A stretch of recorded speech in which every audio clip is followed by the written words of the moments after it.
But he's done well, and I wanted him to bring out the fact that he fucked up and with the accountants, and he had to go back, and he did bring it up.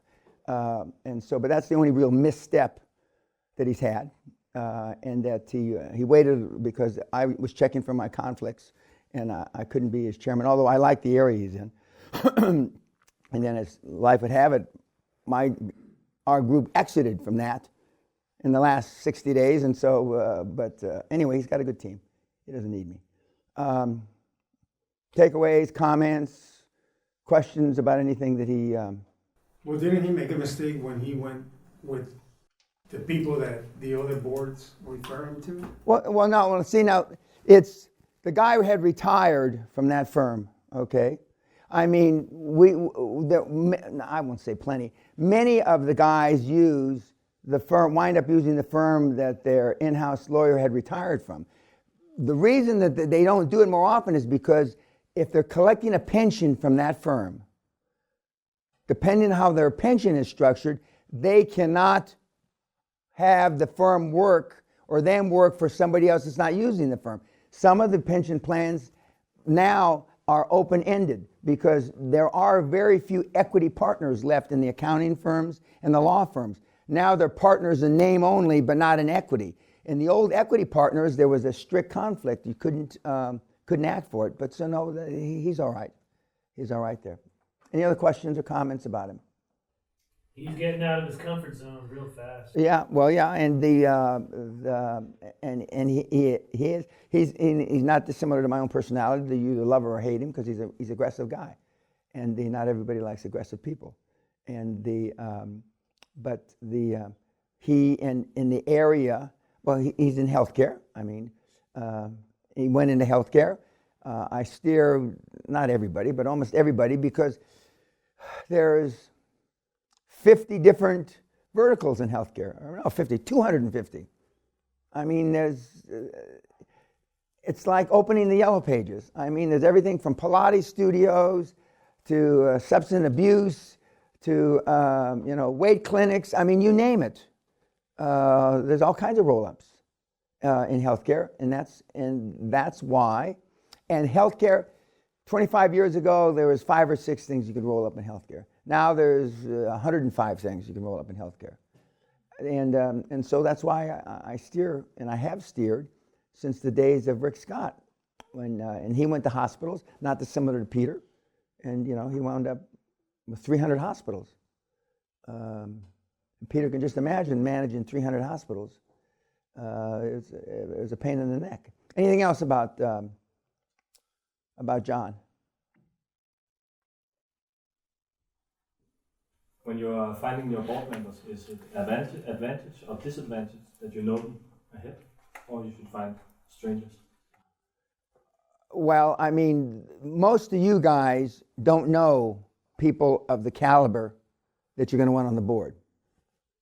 So, but most of you, 99% of the people that come to the seminar, 1% may know somebody. But as far as uncles, cousins, brothers, no. 100%, absolutely not.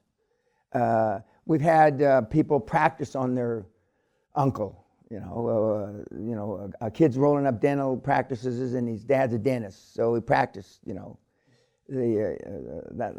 That's okay. I mean, what questions do you think they're going to ask me, Dad? We've had that. We've had accountants practice on their accountant father that are rolling up accounting practices, small boutique accounting practices. But in general, the rule is you don't want to know anybody because you may get somebody and it may work out now, especially since these boards are transitional. And then when you got to fire your cousin, and you got to fire your uncle, or you got to fire a guy that you live next door to all your life. Easy for me. I won't lose 1 microsecond of sleep over it. Almost impossible for you. No matter what you think. Your mom's going to say, we've known Johnny all his life. How can you do that to him? And if they're not saying it, they're thinking it. So the next time you go for a Christmas dinner or Christmas drink, and they've had too much to drink, and that's when it always comes out. When they've had too much to drink, they unload on you for why did you do this, why did you do that? Why did you make them part of the team and then get rid of them? And now they're not interested in your story, but Mom, Dad, these boards are only in transition. These are boards in transition, Mom. That's not the answer they will accept. It's the truth, but it's not an answer that they will accept. Another guy said, follow the steps. He's multiple degree in engineering, and he's got to dumb it down, as they say, and just do it, and not think about why it works or why it doesn't work. And he's doing great. He's doing great. And but you have to just fucking do it. It's like the thing that I posted here a few days ago. I did in 4 words. I changed the world with 4 words that most people write books about. Just fucking do it. That's it. And you don't know, as he said, he's talking about things he doesn't know. He wasn't prepared enough for the first accountant when he went to Deloitte. And Deloitte ate him alive, which I knew, and he, I believe he even went through and some of the exchanges of questions back and forth with the accountants. But you can tell, from the time that you walk in the office, whether they're putting you in a boardroom this big with 5 partners or this big with a half a partner, how the meeting's going to go. 100% of the time. Could you leverage your own referral network who's in these big 4 to put you in? What do you mean? Explain to me. Like a friend of mine, he's a senior. No, Sorry. I'm not interested in your friends. No, he's a senior partner in PwC, but if I want to meet PwC in Asia, to use him to connect me to make a meeting. That's a shortcut. And what is QLA? QLA is not about shortcuts. I'm telling you. And when you fuck up PwC in Asia, and it goes back on your buddy. I understand. This is start with no money, no connections, no referrals, no fuck all. Your cheap Walmart suit until you can afford a better than a cheap Walmart suit. Does Walmart sell suits? They must sell suits anyway. Okay. Cheap Walmart suit, okay? What type of suit do you recommend? Pardon? What type of suit do you recommend? Oh, well, the least expensive quality suits are made by Brooks Brothers. They've been making suits since Abraham Lincoln's time. They have dressed every president since Abraham Lincoln. Brooks Brothers, Tom Ford makes, but you're talking about the modern where you can't get your calf in the pants and that. But Brooks Brothers is the cheapest, and they're not cheap, the cheapest, most professional clothier in the world for men. Brooks Brothers. They make shoes, they make, Can you buy online? You must be able to. Yes, absolutely, you can buy online. If you're a 42 regular, the 52 dumpy, short and fat, or whatever, you can buy them online. They have a huge Brooks Brothers in London. They must have 8 of them in New York, and they've got, and they just shut down Brooks Brothers in Beverly Hills after 80 years. I was just told that by somebody. I forget who. They've got Brooks Brothers in Southern California, but not in Beverly Hills anymore. But they've had one there for just off Rodeo Drive for 80-some years until just recently. Anything else about John?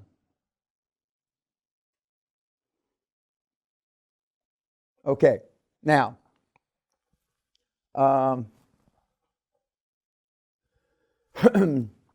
Somebody asked me, I forget which one of you asked me, either first day or the second day, what's the biggest roll-up in the history of the world?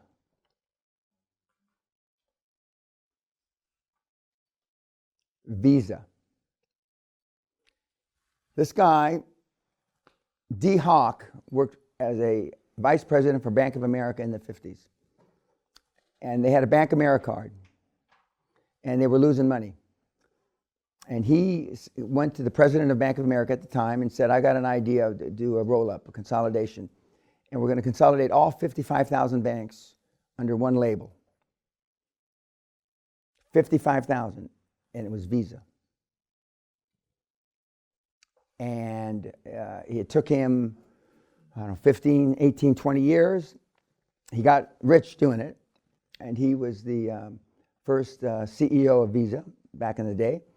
But he got 46 or 47,000 of the 55,000 banks to agree on one joint credit card.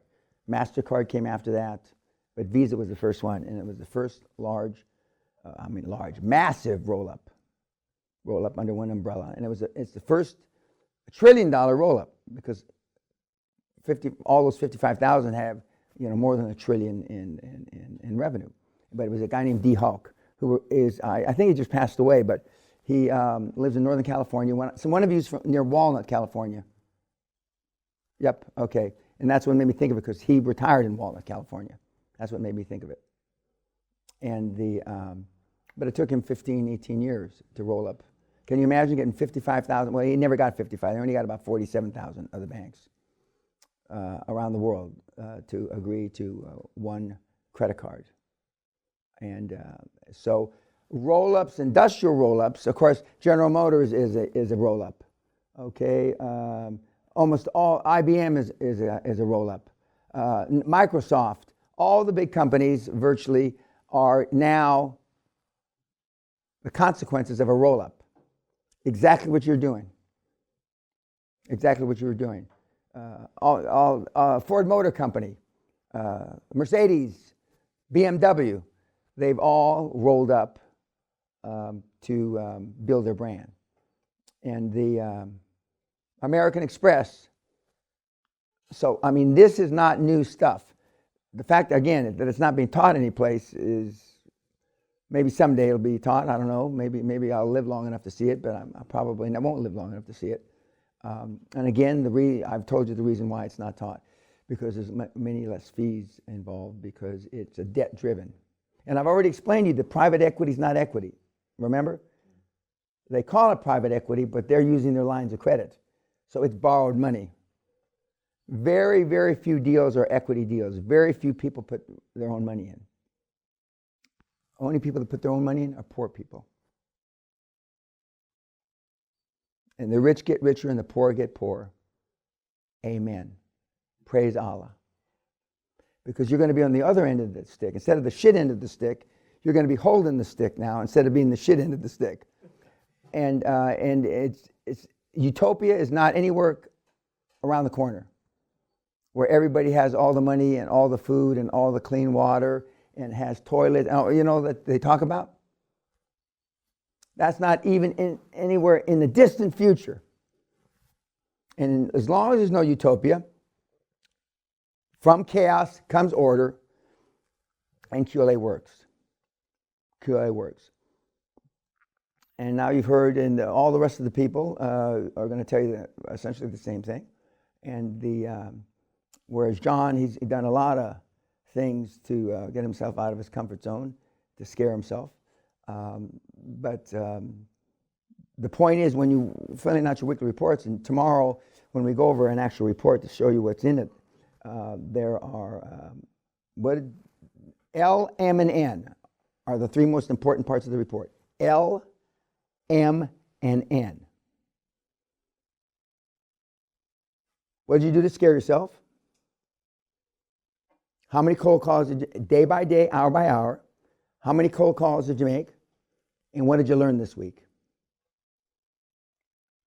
And then at the bottom of the report is, what am I not telling Dan? What am I lying to Dan about? Mainly lies of omission. Correct. And that's where you have no idea what I see in that section. Last week's report was all a lie, for example. Or everything above this line is all a lie. because I can tell. If you say that you're making 40 cold calls a day and you're in the 5th week and you don't have a chairman, that's a lie. Or you're more stupid than Forrest Gump. And when you have to list the person and his phone number, and I occasionally check, and I'll call up a half-colonel shitbag from the SAS, you know, that got his eyeball shot off in the Falklands. Okay, and he never heard of you. And then that's automatic out. We don't go through the strikes. That's automatic out. When I check or the guy doesn't exist at all. Now, why would you do that? No, well, other than you're an idiot, I understand that. Yeah. Okay. You know that you're not serious. You're only robbing yourself anyway, aren't you? Well, absolutely. But I mean, those are all cheap cliches. But when I check in the years ago when I used to check, I get a bottle of whiskey and I get on the phone and I'd say, I say I'm going to make 50 calls. I'm going to spot check 50 of these guys, you know. And I'd never get through the 50 without somebody lying to me. I'd never get through the 50. Some of the people that lied to me would surprise me, you know. I'd be surprised. Well, fuck, you know. I mean, he's a better actor. He should go be an actor in movies because I mean, he had me fooled. Okay, YouTube, thank you.